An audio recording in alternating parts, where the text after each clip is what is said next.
मैदान था, आज़ादी का एक हिस्सा है, पूरी लड़ाई आपने देखी है।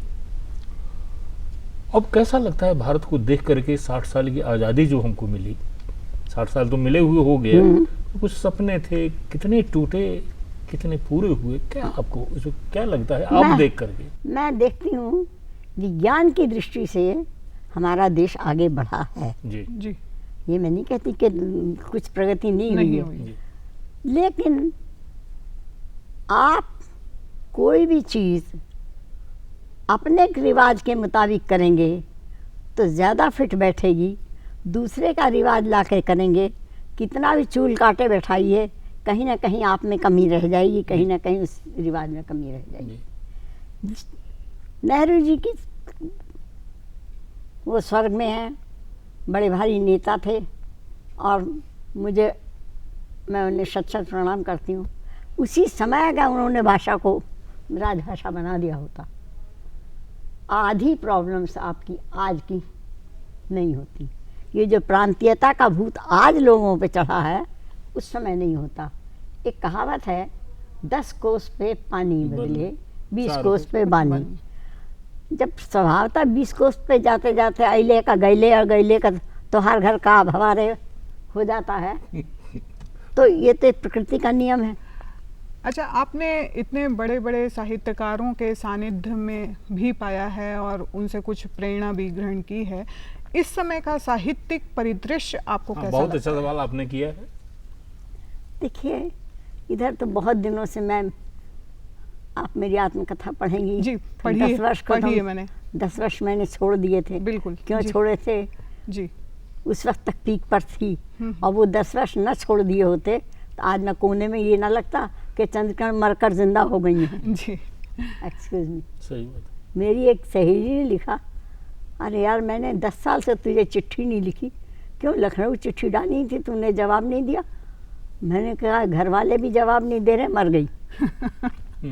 नहीं ठीक है, मतलब आप 10 साल तक का जो समय था वो कारण तो था, और उस समय वो कारण सटीक भी था। जी क्योंकि आप एक बड़ी शानदार कॉलोनी में रह रहे हैं, आपके पति काम नहीं कर रहे हैं, अपने फोटोग्राफी कर रहे हैं, जो भी कर रहे हैं, और डॉक्टर्स कॉलोनी है और हज़ारपति और लखपति लोग वहाँ रह रहे हैं। जी। उस टाइम पर वहाँ अगर एक घर में रोज़ झगड़ा हो या उसको लेके मीडिया, क्यों मीडिया मुझे जानता नहीं था, ऐसी बात नहीं थी, लेकिन ये मीडिया को कोई कुछ कहने को नहीं मिलता था। रेडियो पे गई तो कोई ऐसा स्कैंडल नहीं हुआ कि मीडिया को परेशानी हो, और मेरी कोई रचना ऐसी नहीं होती थी जिसको लेकर लोग कहें कि ये तो अश्लील है या ये फलाने राजनेता पे लिखी गई है। क्योंकि मैं कलम उठाती ही जब थी, जब मुझे ये लिखना होता था कि ये चीज़ मुझे बुरी लग रही है, ऐसे रचना करके लिखो कि और लोग भी पढ़ें और उनको भी ये बुराई उसी तरह दिखाई दे जैसा आपको। बिल्कुल बिल्कुल ठीक। बिल्कुल। और तब मैं सोचती थी, सोच बढ़ने से वही वाली बात है कि 1 से 2, 2 से 10, 10 से 100 हो जाए तो 100 एक बड़ी शक्ति हो जाती है। 5 उंगली अलग अलग कुछ नहीं है, यूं बनेगी कुछ ताकत बनेगी, यूं बनेगी और मुट्ठी होगी तो ताकत होगी। जी। तो संगठन की शक्ति आज भी उतनी ही है। तो अच्छा साहित्य या साहित्यिक साहित्य, उसका एक अलंबरदार होना चाहिए। अब मैंने कोशिश की, मैं ये नहीं कहती कि मैं ऐसी बड़ी राइटर हूँ कि मेरे बराबर बंकिम चंद्र ने नहीं लिखा या शरत ने नहीं लिखा, या लेकिन उनके लिखने का तरीका और था, मेरा और था, और मेरे गुरु शरत चंद्र रहे हैं। जी।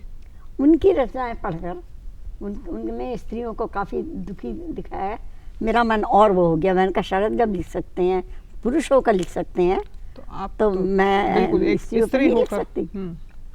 बल्कि कृष्णचंद्र ने एक दफ़े कहा भी, भाई चंद्रकिरण तुम औरतों पर कहानी ज़्यादा लिखती हो, मर्द विचारों पर क्यों नहीं लिखती? मैंने कहा एक बात बताऊं, मैं कितने मर्दों को जानती हूँ, अपने बाप को, अपने भाई को। जी। तो बाप भाई कोई बुरा काम करे भी तो लड़की या बहन लिखने लगेगी तो उसे शर्म आएगी। बिल्कुल।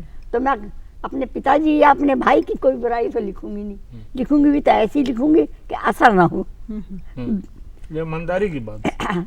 बोले दूसरी, और लोगों से, बाहर के लोगों से नमस्कार से ज़्यादा का परिचय नहीं होता। नहीं हुआ। पिता के दोस्त आए या भाई के आए, लड़की इससे ज़्यादा मिल नहीं सकती।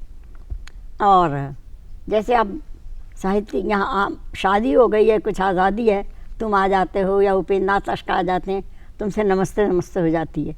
लेकिन तुम्हारे घर जाकर या तुम्हारे जहाँ तुम रहते थे वहाँ परिवार जाकर तो मैं नहीं देखती कि तुम क्या थे और क्या हो। जी। बोले हाँ। मैंने कहा एक ही व्यक्ति है जिसे मैं जानती हूँ। बोले क्या? मैंने कहा कांति चंद्र सौंदर्य साहब। तो मैंने कहा अगर इन पे लिखाओ तो तीसरे दिन घर के बाहर कर दी जाऊंगी, तो बताओ फिर कौन रखेगा, तुमने से कौन तैयार? बिल्कुल। कृष्ण चंदन हंसने लगे। बोले मैंने कहा अरे भाई, दुनिया में आधी औरतें हैं, आधे पुरुष हैं, मैं अकेली लेखिका थोड़ी हूँ। अगर आधे लोगों पर भी लिख पाऊँ तो मैं बड़े संतोष मानूंगी। बहुत बड़ी बात है। बस जी। मतलब यही बात हुई कृष्ण से कृष्ण। चंद्र किरण जी, एक जगह आपने उसमें लिखा है, मेरा अंदाज है कि वो जगह है XYZ क्वार्टर, और XYZ क्वार्टर जो है पहाड़गंज के पीछे है मुल्तानी डंडा, सरकारी क्वार्टर, जहां आपने लिखा है शिवदान सिंह चौहान जी के बारे में। आज वहाँ एक नई कॉलोनी बस गई है, आराम बाग, अच्छा जहां मैं था। अच्छा। और मैंने लोकेट किया कि 3 मंजिला बिल्डिंग जो है, अब उसको कहा जाता है सरकारी बिल्डिंग है, सड़क के किनारे है, हाँ, लाल रंग की थी। पहाड़गंज थाना के पास में है, और जिसको XYZ क्वार्टर कहा जाता है। उसमें आपने वर्णन किया है हाँ, कि शिवदान सिंह चौहान हाँ, हमारे कई बार आकर के वहां ठहरे थे। हाँ ठहरे। 2 प्रसंग का और मैं उल्लेख करना चाह रहा हूँ, बड़ा दिलचस्प प्रसंग आपने किया है, एक सुरेंद्र बालूपुरी का, हाँ जो कैसे कबूतर मार करके खा करके और कबूतर के पंख उन्होंने कारपेट के नीचे छुपा दिए। हाँ, कोयले के ढेर में छिपा दिए। जी। और दूसरे इन्हीं के रखे हुए पैसे और बिना बताए हुए वो पैसे को ले करके क्या उपयोग करते थे। एक और मकान का आपने बड़ा दिलचस्प लेकिन जिक्र किया। देखिए एक बात है, वो इनके मित्रों के रूप में आते थे। हाँ जी। हैं तो 2 बातें थी। अगर इनसे कहूँ तो ये कहें मेरे दोस्त हैं, खाना खिला सकती हो, 2 रुपए ले लिए तो क्या हुआ, ये इसी स्वभाव के आदमी थे। और अगर ना कहूँ तुमने मुझे पहले खबर क्यों नहीं दी। इनके मित्रों को ये कह देते तुम्हें नहीं पसंद था तो मुझसे भगा देते। आप सोचिए, कोई पत्नी पति के मित्र को, चाहे वो सगा मित्र हो या जी। साधारण हो, अपने मुंह से कह सकती है आप जाइए? नहीं, नहीं कह सकती है। ये बहुत बड़ी असभ्यता जी। और अनकल्चरल बात होगी। जी। हालांकि मुझे भी एक को कहना पड़ा था। एक को कहना पड़ा। आपने वो प्रसंग दिया है जी। हाँ छत पर और मकान मालिक की लड़की या पता नहीं किसके साथ कोई संबंध हाँ। मतलब। फिर मैं कपड़े धो रही थी, आप आके खड़े हो गए, वो वर्णन में खड़े होकर करने लगे। जी, जी। 2 दफे मैंने कहा कि चंद्रभानु चंद्रभानु। घर में जाओ, अंदर कमरे में जाओ। वो नहीं गए। तब मैं खड़ी हो गई, गीली चादर ओढ़ के जो धो रही थी, और मैंने अपने देवर को बुलाया और कहा चंद्रपाल से कहो अपना सूटकेस उठाएं जाएं। तब ये घर आए, आके बोले तुमने उन्हें भगा दिया, वो बेचारा गरीब आदमी है, बेकार था और इसलिए लिया। मैंने कहा ठीक है। इनका जितने बेकार हैं सब हमारे घर के लिए नहीं है। वो एडिटर से छूट गई, ठीक है, मैं खाने की बात नहीं, लेकिन मैं ये सब बड़ा, मैं घर में इतना, मैंने कहा ये काम सूत्र नहीं सह सकती। मैंने कहा मैं इतनी बातें नहीं सह सकती कि मैं कपड़े धो रही हूँ, तो कपड़े धोते हुए मैं खाली पेटीकोट और अंदर वाली वो पहने थी, बाकी कपड़े आगे रख लिए थे, धो रही थी। तो मुझे नहीं मालूम था कि ये घर में है। 2 ही तो कमरे थे, आंगन चढ़ो और 2 कमरे थे। छोटे कमरे के पास नाली थी, वहीं धो रही थी। बड़े कमरे में सब लोग, ये शायद सो रहा था। अच्छा। कपड़ों की आवाज़ सुन के बाहर निकल आया। बाहर निकला तो मैंने कहा चंद्रपाल जी मैं कपड़े धो रही हूँ, आप कृपया 1 आध घंटे और आराम कर ली। तो बोला नहीं चंद्रकला, हम एक बात कहने आए हैं। क्या? कल मरंडी के गए थे। अच्छा। हाँ, यही पहले शब्द। तो मैंने कहा आप मुझे क्यों सुना रहे हैं, आपके दोस्त आएंगे उनसे आप वर्णन कीजिएगा। जी। नहीं, पर बात ये मैं आपको सुनाना चाहता हूँ। अब मैं कह रही, मैंने कहा आप अंदर जाइए, लेकिन वो रुक ही नहीं रहे थे। और इससे पहले उन्होंने बूंदे चुरा लिए थे। तो रामविलास शर्मा आए, तो उन्होंने कहा देखो इस वक्त शोर करोगी सब में होगा, आदमी को भगाने के लिए आप ऐब लगा रही हैं, बाद में भेज दीजिएगा। तो मैं चुप हो गई थी, वही चुरा लिए तो चुरा लिए।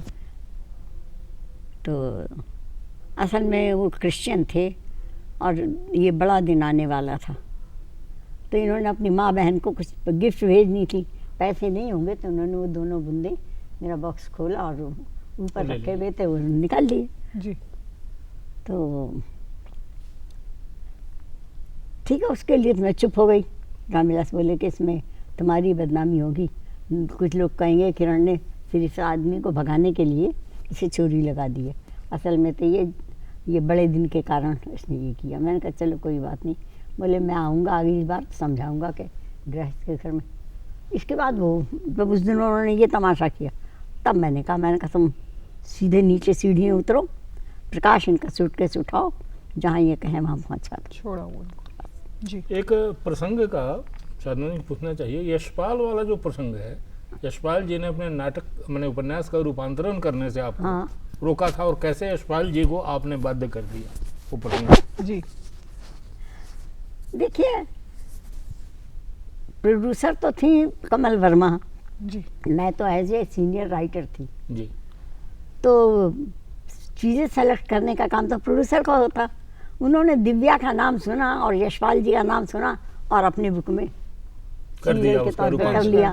जी। और जब कर लिया तो सीरियल बनाती तो मैं ही थी, मतलब उनको सीरियलाइज तो मैं ही करती जी थी। जी तो उन्होंने कहा सुनो किरण, हमने यशपाल की दिव्या ले ली है, कैसा उपन्यास है? मैंने कहा बहुत बढ़िया, बौद्ध धर्म के ऊपर, तो उसको सीरियलाइज करना होगा। अरे राम, मैंने कहा ये आपने क्या किया, आपने पढ़ी है? बोली नहीं। मैंने कहा मार दिया आपने, कोई पाठक श्रोता सुनना नहीं चाहेगा। बोली क्यों? मैंने कहा ये अभी बताती हूँ। मैंने कहा 2 पेज पढ़िए तो सही, इसकी भाषा जी बड़ी संस्कृतमयी भाषा है उसकी, बहुत अच्छी है, लेकिन पढ़ने योग्य है विद्वान आदमी के लिए।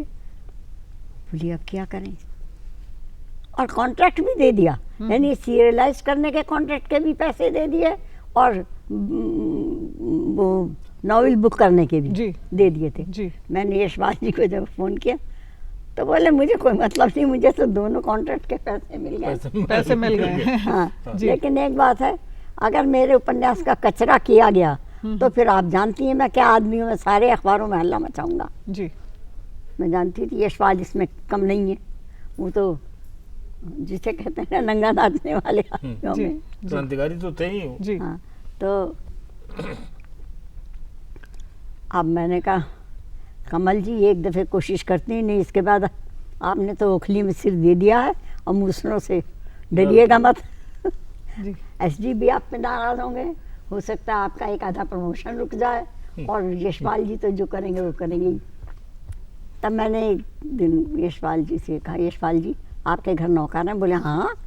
प्रकाशवती क्या कोई चौके में जाती हैं? जी मैंने कहा हाँ ये ठीक है। प्रकाशवती प्रेस चलाती थी, यशपाल नहीं चलाते थे। जी तो मैंने कहा एक बात पूछूं, आप अगर अपनी मिसरानी और उस नौकरानी से उस भाषा में बात करें जो आपने दिव्या में लिखी है, तो क्या वो लोग आपके यहाँ काम करना पसंद करेंगे? अरे बोले मुंह फाड़ के देखेंगे और दूसरे दिन भाग जाएंगे, एक भी नहीं रहेगा। नेचुरल। तो मैंने कहा फिर सोचिए, उसी समय में आम रेडियो भी जनता। तो उसी समय बिल्कुल। की चीज़ है। अगर उसके श्रोता आपकी रचना को ना सुने और रेडियो बंद कर दें तो बताइए सारा परिश्रम व्यर्थ व्यर्थ जाएगा। हो जाएगा। जी। यशपाल बोले हाँ इस नज़र से मैंने सोचा नहीं था, लेकिन अब हो क्या सकता है। मैंने कहा देखिए मेरा कोई ताल्लुक़ नहीं है, मैं सीरियल बनाने को तैयार हूँ, लेकिन आपकी भाषा में नहीं बनाऊंगी। हाँ एक कोशिश करूँगी कि आपके पात्रों का चरित्र न बदले, आपके पात्रों के चरित्र ये ना हो कि यशपाल के ना हो कि चंद्रकिरण के हैं। जी और एक अंश मैं आपको लिख के भेजती हूँ, अगर आपने ओके किया तो आगे करूँगी, नहीं तो आप जानिए कमल वर्मा जाने। तब मैंने उनके पहले परिच्छेद को सीरियलाइज किया जी और फिर चपरासी के हाथ शाम को भिजवाया।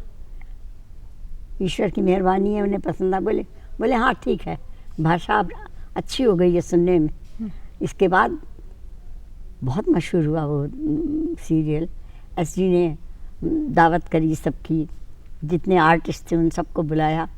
इन्होंने सुन लिया तो उन्होंने मुझे फ़ोन किया, किरण जी सारा आकाशवाणी आज दावत खा रहा है। मैंने कहा दावत क्या, आपकी दिव्या बहुत अच्छी जी दिव्या बहुत अच्छी गई, बहुत प्रशंसा पत्र आए, ऐसे खुश थे। तो उन्होंने कहा कि हम सबकी फ़ोटो भी खिंचवाएंगे और सबको चाय पानी भी देंगे। तो मैं कहाँ गया, तो मैंने कहा आप और एसडी जानिए, हमारे बीच में आप कहाँ आते हैं, आप एसडी को लिख के लिखिए कि राइटर मैं हूँ, मुझे पूछिए। तो क्या यशपाल जी को उसमें नहीं बुलाया गया था? भाई यशपाल ना, इसलिए कि यशपाल की याद यूँ नहीं आई कि उन्होंने तो अपना चीज़ बेच दी, जी हाँ वो तो कॉन्ट्रैक्ट दे दिया, पैसा मिल गया। पैसा मिल गया लेकिन उनका। कोई तो भी लेखक ये थोड़ी चाहेगा डिस्टॉर्ट कर दे उसके सारी चीज़ों को। हाँ, एक और चंद्रकिरण जी, थोड़ा संक्षेप में करूं फिर वो आए थे। कि आपकी रचना संभवतः अमृत राय जी ने जब बंद हो रही थी पत्रिका या कुछ हो रही थी, तो कुछ रचनाएं विचार में भेज दी गई थी, जिसका संपादन कलकत्ता से भगवत चरण वर्मा कर रहे थे, और उसी के उप संपादक थे कांति चंद्र सोंदे। जी हाँ। जी जी वो परिचय का भी इतिहास हाँ, वहीं से वो शुरू परिचय हुआ। वहीं से शुरू उसके बारे हुआ। में थोड़ा कहिए, कौन रचनाएं थी, कैसे वो मतलब। देखिए, मैं चाहती थी कि साहित्यिक पत्रों में मेरी चीज़ें छपें। जी जैसे चांद में छप गई, मैं खुश हो गई। नया राइटर और क्या चाहता है, चाहता है कि बड़े पेपरों में जाए। जी पंजाब के तो कई पेपर लेने को तैयार थे, लेकिन उनका सर्कुलेशन ऐसी थे, एक शांति कम था, था। एक और था, इत्यादि इत्यादि। तो मैंने एक कहानी चांद को भेजी, एजुकेटेड वाइफ, वो छप गई। तो मन को उत्साह हुआ कि मैं दूसरी भेजूंगी, जी। छपेगी। राम रख सिंह सहगल उस समय उसके एडिटर थे, महादेवी नहीं थी। तब वो छप गई तो एक और भेज दी। और इधर नरेंद्र शर्मा का का कहानी संग्रह निकला था, ये रूपाब नहीं, रूपाब। नाम नहीं मुझे याद आ रहा है उसका, काहे की हड़कल, पिंडली की हड़कल या पाँव की हड़कल, इसके नाम से निकला था। संग्रह अच्छा था। अच्छा, जब कहानी नहीं याद आती थी तो सोचते थे कि लाओ कुछ और लिखें, वही तो एक ही चीज़ बनती थी, आलोचना। मैंने वो पिंडियों की हलकल पर एक लेख लिखा और कलकत्ता में महिला नाम एक पत्रिका निकलती थी, उसमें भेजा। तो उन्होंने एक कॉपी तो मुझे भेजी, एक कॉपी नरेंद्र जी को भी भेज जी दी। जी भाई नरेंद्र जी बड़े लेखक थे, इलाहाबाद में एमए में पढ़ते थे, फिर भी बहुत बड़ों में नहीं थे, शुरुआती थी। उन्होंने मुझे लिखा, बहन तुम्हारी आलोचना पढ़ के ये लगा कि आपने मेरे संग्रह को चार चांद लगा दिए, ये वो, और आजकल तुम क्या लिख रही हो, मेरे से कोई सहायता हो सके तो मैं करने को तैयार हूँ। हम भी एक पेपर निकाल रहे हैं, हम और पंत जी मिलके। जी अच्छा, रूपाब रूपाब 1938 की बात रूपाब हो रही है। रूपाब हाँ, और टोटल साहित्यिक होगा, उसमें विज्ञापन नहीं होंगे। जी हम और खुश हो गए और हमने उन्हें एक कहानी भेजी, अकीला। वो कहानी इसमें छपी है, जी वो उनके अंतिम अंक में छपी है। अच्छा अच्छा, अकेला कहानी। 13-14 अंक ही उसके निकले थे हाँ, अंदाज। 6 निकले थे। हाँ, कुछ 13-14 मैंने देखा है इलाहाबाद में। जी। उनके जो सेक्रेटरी थे, जगजीवन या जगजीवन दास ऐसा कुछ नाम था उनका, जी। उन्होंने पैसों की गड़बड़ कर ली। बात ये, ना तो पंत जी व्यापारी आदमी थे, ना नरेंद्र पढ़ रहे थे, दोनों ही। जी दोनों ने रुपया उन्हें सौंप दिया और छपाई पे अपने पे लग गए। तो पता लगा कि सारा रुपया ख़त्म हो गया। हम्म, तो नरेंद्र जी की चिट्ठी आई कि देखिए, पत्रिका बंद ये हो गई। कहानी तो हमने आपकी छाप छाप दी, दी है। लेकिन अब और कहानी जब उन्होंने लिखा अकेला बहुत अच्छी है, तो जी। मैंने 2 कहानियाँ और भेज दी थी जी जी कि जब चाहे तब छाप छाप लीजिएगा। लीजिएगा। उन्होंने कहा वो 2 कहानियाँ मेरे पास हैं और दोनों बहुत अच्छी हैं, लेकिन जहाँ जाए भूखा वहाँ पड़े सूखा, रूपाब बंद हो रहा है। पर मैं ये कहानी आपको वापस नहीं करूँगा। मैं चाहता हूँ कि नवोदित लेखिका की रचना पत्र में छपती रहे। तो भगवती चरण वर्मा वर्मा मेरे को एक भेज मित्र दीजिए। हैं। जी, भगवती जी। बाबू का नाम ज़्यादा था उस वक्त, जी जी क्योंकि वो ठाया लिख चुके थे, हाँ। ठाया का वो बोले वो एक पेपर निकालने जा रहे हैं कलकत्ते, विचार, कलकत्ता से। हाँ, साप्ताहिक, उनको दे दिए मैंने। उनको भेज दी थी उन्होंने। और ये उस समय अपने माँ सौतेली थी, घर में झगड़े थे या जो कुछ भी था, पिताजी बहुत नाराज़ थे जी। और इन एमए में 3rd क्लास आए थे। जो लड़का शुरू से फर्स्ट क्लास आता हो वो एमए में 3rd क्लास आ जाए, एमए नहीं बीए में तो बहुत बड़ी। उनके लिए मतलब तो एक तरह का जी शौक, मतलब जी। और ये इसलिए 3rd नहीं आए थे कि पढ़ते कम थे या बुद्धि कम थी, ये वहाँ के साहित्यकों के चक्कर में पड़ जी। गए थे ये। साहित्य गिरे ज़्यादा करने लगे। हाँ, तो जब आप ये करेंगे तो नेचुरली होगा। और ये राम कुमार वर्मा का किन्हीं से कोई संबंध होगा भाई, कोई ज़रूरी है कि प्रोफेसर आदमी ब्रह्मचारी ही हो। तो आपने कहा। तो देखिए शिष्य का ये काम नहीं ना कि आप उनके अंडर में पढ़ रहे हैं और उन्हीं के ऊपर आप लेख लिख रहे हैं। जी असभ्यता की बात है। बिल्कुल। ये तो मैं कह सकती हूँ कि आप जाके निवेदन करते, गुरुजी आपकी बदनामी हो रही उनको लेकर आपने, और वो कहानी लीडर में छप गई। आप भैया झा साहब प्रिंसिपल थे इलाहाबाद यूनिवर्सिटी के, वो तो आग हो गए कि स्टूडेंट होकर प्रोफेसर की इतनी बड़ी बदनामी कर दी, कहानी लिखी। शिष्य ने अपने गुरु को उसका- अपमानित किया। जी कहा ना कि सच और झूठ में कभी कभी एक लाइन का अंतर होता है। लिखा सच, गलत भी नहीं लिखा, लेकिन अनुपयुक्त समय पर लिखा। आप भी प्रोफेसर हो गए होते तब लिखते तो बात दूसरी थी। हाँ, सही बात। आप अभी बीए के स्टूडेंट थे, तो बस उन्होंने कहा तुमको 3rd क्लास मिलेगा। अच्छा। हाँ, और मेरा ख्याल उस वजह से उनको थर्ड हाँ, थर्ड डिवीजन नहीं में। 2nd तो मिलती। जी इतना तो बाएं हाथ से लिखने में बहुत मजबूत जी, है। जी। आज भी इनके हिंदी अंग्रेजी को पकड़ने वाला। बीए जो आपकी रचनाएं विचार में भेजी गई, उन रचनाओं का जवाब भगवती बाबू ने न दे करके कांति चंद्र जी ने दिया, जिनसे आपका संपर्क हुआ। हाँ, वो ये उन्होंने कहानी इनको पकड़ा दी कि वो वहाँ लग गए थे। माफ़ कीजिएगा, रामेश्वर दयाल एक सेठ थे जो बहुत ही अच्छे आदमी नहीं थे। उनकी पत्नी थी, बहुत सीधी थी, और एक लड़का था पत्नी। वहाँ उन्होंने उस लड़की और उस पत्नी को छोड़ा ही हुआ था अच्छा। कि अचानक उसका लड़का मर गया 14 साल का। अब एक ही एक लड़का, पति भी अलग रह रहा है। ऐसी औरत किसी के भी चक्कर में आ सकती है। जी भगवती बाबू की पत्नी मर चुकी थी। परिवार में यहाँ बच्चे थे घर पे, एक बड़ी लड़की और 2-3 लड़के, लेकिन उस बच्चे को कि मरने से और भगवती बाबू के सहारा देने से वो भगवती बाबू के साथ सहानुभूति मतलब उसकी हो गई। मिक्स हो गई। अब तो भगवती बाबू ने तो अखबार का काम तो छोड़ दिया इनके ऊपर। इनके ऊपर छोड़ दिया। हाँ, अच्छा। और स्वयं लग गए उनकी सेवा में कि अगर सेवा नहीं करना तो मेवा कहाँ मिलेगी। जी जी वो कोई अनमैरिड लड़की नहीं थी और आप भी। तो इन्होंने मेरी कहानी पढ़ी, छपी, पहली कहानी छपी मर्द। जी तो कहानी भाई संपादक लिख देता अच्छी है या बुरी है, भेज दीजिए या मत भेजिएगा। जी इनका पत्र आया इतना लंबा चौड़ा, अच्छा प्रेम पत्र कम, माने पत्र शुरुआत। कम, आलोचना ज़्यादा। पहले मैंने इनका नाम ही नहीं सुना था। अब सुना कि भाई ये एडिटर हैं उसके। खैर मैंने भी उस वक्त मैं कौन कम थी, मतलब मैंने सोचा कि वाह मेरी कहानी, और उसमें उन्होंने लिख दिया फलाना कला के बाहर है, फलानी पक्ति आपकी कला के बाहर है। मतलब उसमें तमाम नुस्ख निकाल दिए थे। दो ही एक। मतलब प्रभाव जमाने के लिए जी। ये श्रेष्ठ है हम जी। आपसे। ये मैंने लिख दिया। मैंने कहा आप कभी लड़की बन के देखा आपने?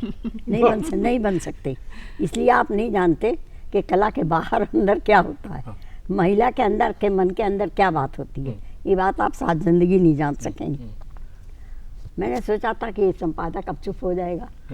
तीसरे दिन एक लंबा लेटर फिर आ और गया, जवाब मैंने पत्र आ मौका गया। दे दिया आपने जी। उनको। उसमें इन्होंने अपने घर की पूरी हिस्ट्री, ये बरेली के एक बहुत बड़े जमींदार के घर के लड़के हैं और 3, 4, 5, 6 गाँव, यानी इनके नाना प्रीवी काउंसिल तक कलेक्टर से लड़े थे उस टाइम। लंदन में। और तीनों गांव गिरवी चले गए थे, यानी नष्ट हो गए। अब बात इतनी थी, बंदूक लेके उनकी कोर्ट में चले गए और ऊपर लिखा हुआ था कि यहाँ कोई लाइसेंस वाली या अनलाइसेंस बंदूक नहीं आएगी। अब जमींदार साहब चले गए बंदूक लेके। कलेक्टर, अंग्रेज़ कलेक्टर था, वो खड़ा हो गया, बोला आपने अंग्रेजी पढ़नी नहीं आती तो चपरासी से पढ़वा लेते, ये आप बंदूक लेके क्यों आए? बोले मेरी अपनी बंदूक है। तो बोले अपना तो सब कुछ है, मैं ये कब कह रहा हूँ कि आप मांग कर लाए, जब ऑर्डर नहीं है तो आपने क्यों? दोनों में गाली गलौज हुई, इन्होंने एक थप्पड़ मार दिया कलेक्टर के। कलेक्टर को मार दिया? बस भैया इसके बाद तो केस चलने लगा और केस प्रीवी काउंसिल तक गया और हार गए।